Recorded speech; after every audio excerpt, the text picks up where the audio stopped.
Путиннің құлағы, көзі, тілі болған Песков аяқ астынан Украинадағы аталмыш ерекше әскери операцияны кеше соғыс деп атады. Бұл бүкіл дүние жүзінің назарын аударып отыр. Иә, жұрттың бәріне бұл өте түсінікті жағдай. Бұл шын мәнінде есі дұрыс адам баласы үшін соғыс. Шын мәнінде соғыс. Бірақ орыстар осы уақытқа дейін сөзді құбылтып, түрлентіп, бұны ерекше әскери операция деп атап келді. Және ол атауларын басы Путиннен тартып, аяғы Сахалиндегі орыстың алқашына дейін осылай атады. Енді бұл сөзді жұрттың бәрі білгендей, бұның ар жағында бір мән жатыр.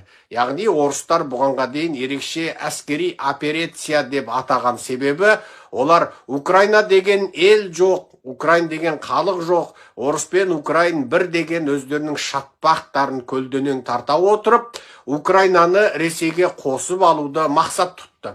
Сөйтіп, Украинаны жаулап алуды бұл Ресейдің ішкі ісі, ешкім араласпасын, біз отбасымыздағы өз шаруамызды өзіміз шешеміз дегендіктен, осындай бір өздерінше бір сылтау тапқандықтан ерекше әскери операция деді. Білесіздер, енді бұны аяқ астынан бүкіл дүние жүзі, 2,5 миллион орыстың әскері өліп отыр. 1,5 миллион орыстың әскері мүгедек болды, жарымжан болды, жаралы болды. Ал Украин тараптан қалалар қирап жатқан бұндай сұрапыл соғыс Еуропа жерінде бұндай соғыс екінші дүниежүзілік соғыстан бері болған да жоқ. Енді осы соғыстың өзін соғыс емес деп, ерекше әскери операция деп келген орыстардың бір сәтте бұны өзгертіп, енді соғыс дей қалуы нені білдіреді?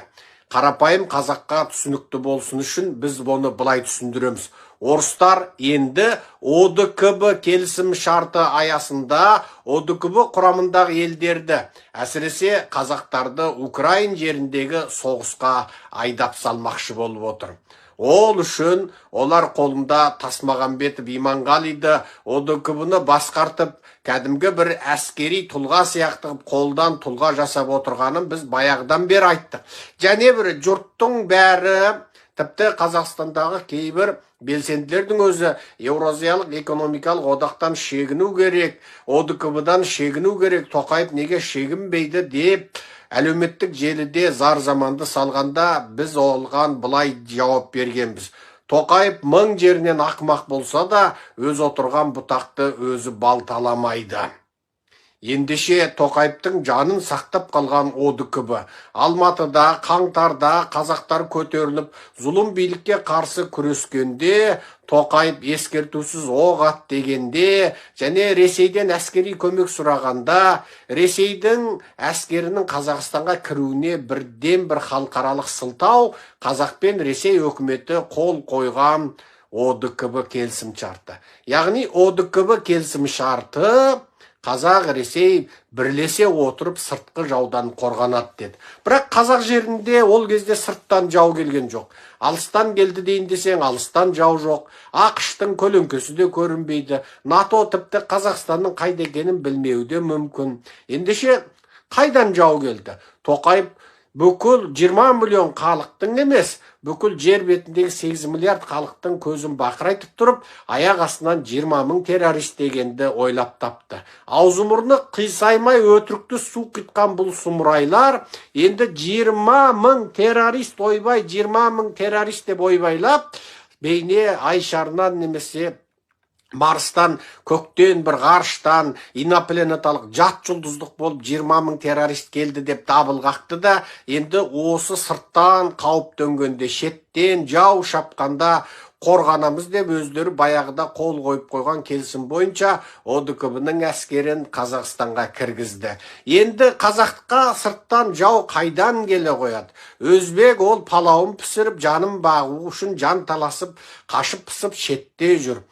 Қытайдан жау келмейтіні белгілі, орыс шаппайтыны белгілі, тәжіктің қалы белгілі, түрікпеннің 50% халқы тентіреп шетелде жүр. Енді қайтты? Илесе де көнетін, өкпелесе де аразашты болса да қайтадан татуласатын қырғызды естеріне алды. Сөйтіп Қырғызстанның бір азаматын алып, ойбай террорист болды деп, әгіні ұрып соғып, көз басын көгертіп, аузы мұрнын қан жосағып, әлгіні террорист жасап еді. Сөйтсе ол Қырғызстанда ән айтып, тойдан ақша тауып жүрген ұйғырдың бір әншісі екен.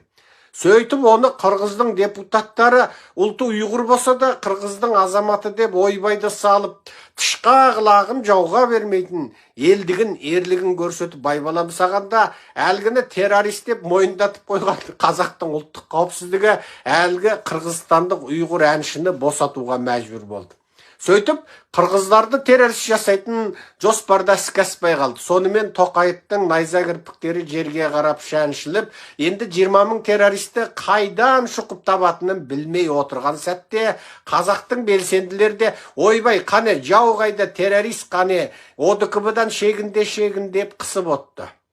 Дәл осы сәтте енді Путиннің Песковы бұл ерекше әскери операция емес, енді соғыс деді. Демек, ОДКБ-ден қазақ өлсе шегінбейді. Тоқаев тірі тұрғанда жанын сақтап қалған орыстың бұл келісім шартынан бас тартпайды да. Еуразиялық экономикалық одақтан да бас тартпайды. Енді алдағы уақытта орыс жеріне шабуыл жасалып жатыр. Азат Ресей легионы дейтін легион енді Украина мен орыстың шекаралас аймағында орыстың қалаларына шабуыл жасап жатыр. Енді орыстар осыны сылтау ете отырып, ОДКБ-дағы одақтастарын жаудан ортақ қорғануға шақырады. Сөйтіп, қазақтың әскерлері енді орыстың отыны болып Украинаның жерінде жанады. Бітті қазақ, шипаң бітті. Енді мынау Тоқаевтың көзін құртпайынша, мына сатқын зұлым биліктің көзін құртпайынша, қазақтың басынан әңгір таяқ кетпейтіні белгілі болды. Бұл